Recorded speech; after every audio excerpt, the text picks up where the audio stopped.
নতুন বিয়ে করা স্ত্রীর সাথে ড্রয়িং রুমের সোফায় বসে টিভি দেখছিলাম।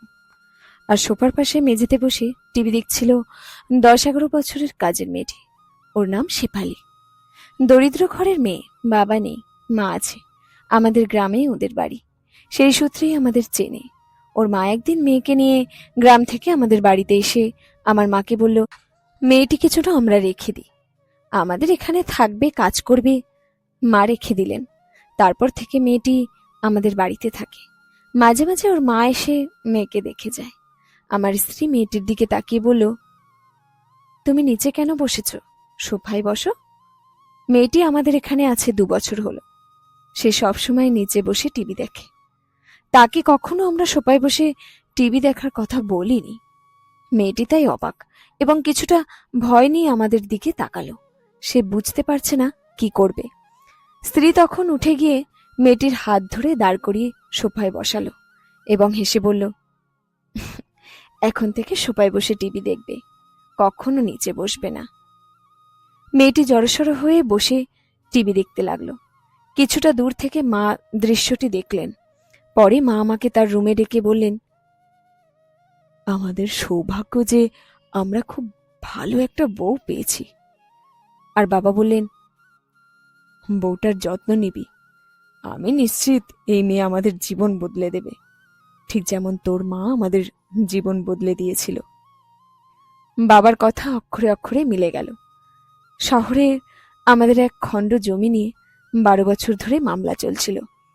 জমিটির বর্তমান মূল্য প্রায় 1 কোটি টাকা। জমিটি এক প্রভাবশালী লোক জোর করে দখল করে রেখেছিল। কিছুদিন পর ওই মামলার রায় হলো এবং আমরা জিতলাম।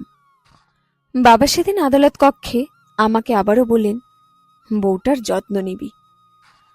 কিন্তু বাবার কথা শেষ পর্যন্ত রাখতে পারলাম না।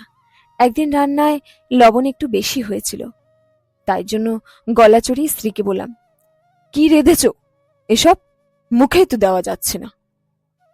আরো বেশ কিছু কথা বললাম। বাবা তখন ছুটে এসে ধমকে আমাকে বললেন, ওই খাবার তো আমরাও খেয়েছি, কই আমাদের তো সমস্যা হয়নি। আর মা বললেন, কথা ভদ্রভাবে বলবি, বেয়াদবের মতো কথা সহ্য করব না। আমি আর কিছু না বলে বড় বড় কদম ফেলে ডাইনিং রুম থেকে বেরিয়ে গেলাম। পরদিন অফিসে গিয়ে জানলাম বড় অঙ্কের টাকার হিসেব গন্ডগোল হয়েছে। আর অফিসের টাকার দায়িত্বে যেহেতু আমি আছি, তাই দোষটা আমার উপর পড়ল। বস আমাকে শান্ত গলায় বলেন, টাকার হিসাব যদি না মেলে তাহলে পুলিশকে জানাবো এবং চাকরিও যাবে। শুনে মনটা ভীষণ খারাপ হয়ে গেল। পুরো অফিস তন্ন তন্ন করে খুঁজেও ওই টাকাগুলোর সন্ধান পেলাম না। অফিসের বাইরে অন্য কোথাও রেখেছি কিনা তাও মনে পড়ল না। দুঃসংবাদের এখানেই শেষ নয়। সেদিনই জানতে পারলাম ওই প্রভাবশালী লোক যে আমাদের জমি দখল করে রেখেছিল, উচ্চ আদালতে রায়ের বিরুদ্ধে আপিল করেছে। তার মানে আবারও দীর্ঘদিন ধরে মামলা চলবে, অর্থাৎ আরও খাটুনি এবং টাকা খরচ হবে। বিধ্বস্ত মনে বাড়ি ফিরলাম। বাড়ি ফিরে প্রথম যে কাজটা করলাম তা হলো স্ত্রীর কাছে ক্ষমা চাইলাম।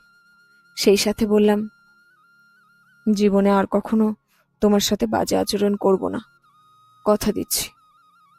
স্ত্রী কিছুক্ষণ চুপ থেকে বলল, শেফালিকে স্কুলে ভর্তি করাতে চাই, আমি নিজে ওকে পড়াবো। অপ্রত্যাশিত কথাটা শুনে খানিক সময় ওর দিকে চেয়ে রইলাম। তারপর বললাম, তাহলে ঘরের কাজ করবে কে? আমি শুনেছি ওর মা গ্রামে মানুষের বাড়িতে কাজ করে, কোনো রকমে বেঁচে আছেন।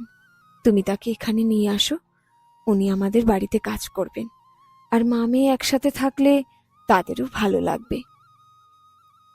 তৎক্ষণাৎ রাজি হয়ে গেলাম এবং বাবা মাকে বলাতে তারাও রাজি হয়ে গেলেন। তারপরের ঘটনা অবিশ্বাস্য।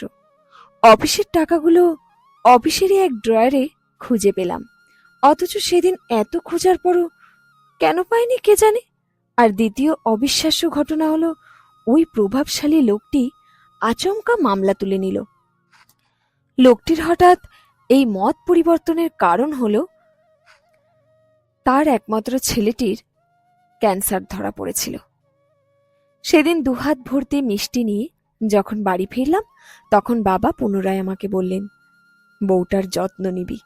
বাবাকে তখন বললাম, আপনি সবসময় বউয়ের যত্নের কথা কেন বলেন? বাবা উত্তরে বললেন, একটা মেয়ে যখন বাবা মার বাড়ি ছেড়ে অচেনা এক বাড়িতে আসে, তখন আল্লাহ ওই মেয়েটার মধ্যে সৌভাগ্য দিয়ে পাঠান। যারা ওই সৌভাগ্যের যত্ন নেয় তাদের জীবন আলোতে ভরে ওঠে, আর যারা অযত্ন করে তাদের জীবন ভেঙে চুরমার হয়ে যায়। এটা আমার মুখের কথা নয়, নবীজির কথা। নবীজি বলেছেন, মেয়েরা হলো বরকত এবং কল্যাণের প্রতীক।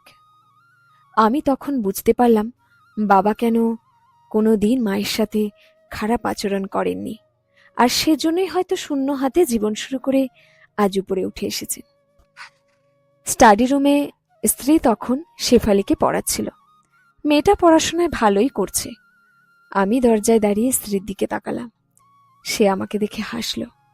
তখন আমার মনে হলো, চাকরি এবং কোটি টাকার সম্পত্তি পেয়ে যে আনন্দ পেয়েছি, তার চেয়ে বেশি আনন্দ পেলাম স্ত্রীর হাসি মুখ দেখে। শেষ হলো আজকের গল্প সৌভাগ্য, কলমে রুদ্র আজাদ।